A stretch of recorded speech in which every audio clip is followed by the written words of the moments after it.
જય રામાધણી, જય good morning. કેમ છો બધા પશુપાલક મિત્રો? તો મારા ફાર્મ હાઉસ ઉપર આજે કામ પતી ગયું. પશુપાલનનું કામ કરવું સરળ છે અને આમ તો અઘરું છે. મિત્રો સવારમાં વહેલા જાગીને 9 વાગ્યા પહેલાં જ ઘાસચારાનું કામ પૂર્ણ કરી દીધું છે અને દરેકને ઘાસચારો આપી દીધો છે પશુપાલનને. જો મારા ફાર્મ હાઉસ ઉપર ભેંસો કેવી છે કોમેન્ટ કરજો.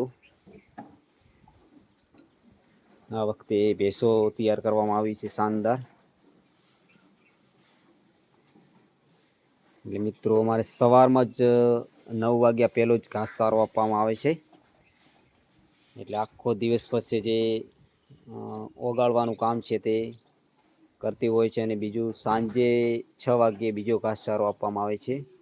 બીજું વચ્ચે કશું કોઈ આપવામાં આવતું નથી પાણી સિવાય. એટલે મિત્રો પશુપાલનનો ધંધો કરવો હોય તો સિસ્ટમથી અને સમય મર્યાદિત કરવો જોઈએ.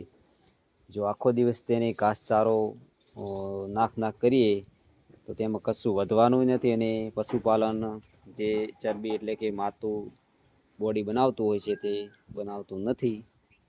તો અમારા ફાર્મ હાઉસ ઉપર તમે જોઈ રહ્યા છો લાઈવ જે અમે કરી રહ્યા છીએ. તો મિત્રો તમે તમારા ફાર્મ હાઉસ ઉપર કેવું ટ્રીટમેન્ટ કરો છો અને કેવી રીતે ઘાસચારો આપો છો કોમેન્ટ કરજો. તો અમે અમારી સિસ્ટમ જ આ છે જે અમે 2 વર્ષથી જ આ રીત અપનાવી રહ્યા છીએ અને પશુપાલન પણ બહુ સારા મજબૂત અને બોડીમાં થયા છે. બચ્ચા પણ જુઓ તમે અમારા ફાર્મ હાઉસ ઉપર કેવી ક્વોલિટીના છે અને કેવા હાઇટમાં છે તે તમે દેખી રહ્યા છો. જે આ નાની કટડી તમે દેખી રહ્યા છો સામે, જે ફક્ત ને ફક્ત 7 મહિનાની જ છે. તેનું લુક અને તેનો ગ્રોથ કેટલો છે તે તમે વિડીયોના માધ્યમથી દેખી રહ્યા છો.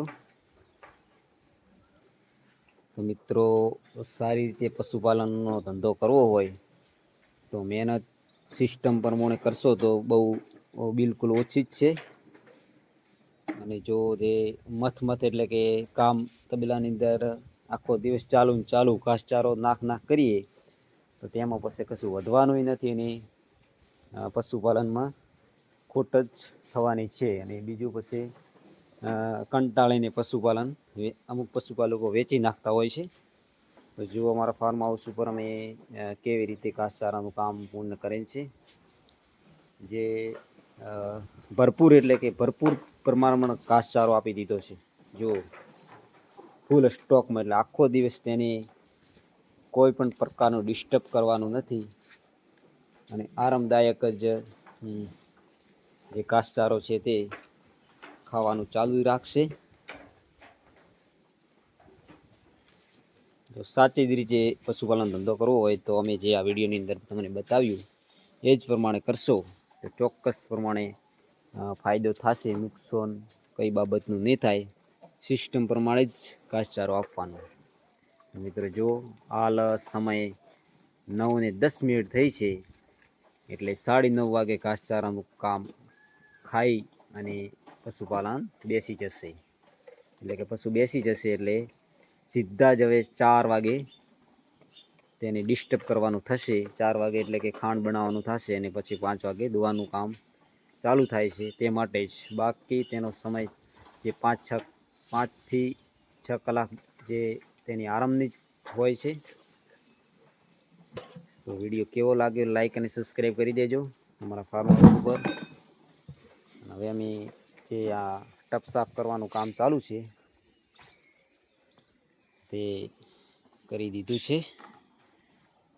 બીજું કે આગલા વિડીયોની અંદર બતાવીશું કે કઈ ટ્રીટમેન્ટ કરવી, શું ચારવું પશુપાલન માટે. તો વિડીયોને લાઈક અને સબસ્ક્રાઈબ કરી દેજો. જય રામાધણી.